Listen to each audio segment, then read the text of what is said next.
மகாராஜா, மெய்யழகன் போன்ற படங்களுக்கு கொடுக்காமல் ராயன் படத்துக்கு சிறந்த தமிழ் படம் என்ற தேசிய விருது கொடுக்கப்பட்டது சமீபத்தில் இணையத்தில் விமர்சனத்திற்குள்ளானது.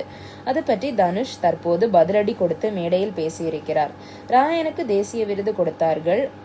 அந்த வருடம் அதைவிட தகுதியான பல படங்கள் இருக்கிறது. அந்த படத்தின் ரசிகர்கள் அதிருப்தியை வெளிப்படுத்தி இருக்கிறார்கள். அதை நான் முழுதாக மதிக்கிறேன். நான் நடித்த அது ஒரு கனாக்காலம் படத்திற்கும் தேசிய விருது கிடைக்கும் என சொன்னார்கள். நான் சின்ன பையன் என்பதால் ஆசையுடன் காத்திருந்தேன், ஆனால் கிடைக்கல.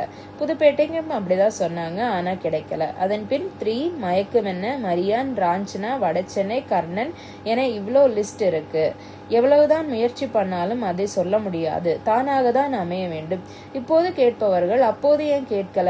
எனக்கு 2 தேசிய விருது கிடைச்சிருக்கு. தட்டி விடாதீங்க, தட்டி கொடுங்க. இவ்வாறு தனுஷ் பேசியிருக்கிறார். இதை பத்தி உங்க கருத்து என்ன அப்படிங்கறத கமெண்ட் செக்ஷன்ல சொல்லுங்க. நன்றி.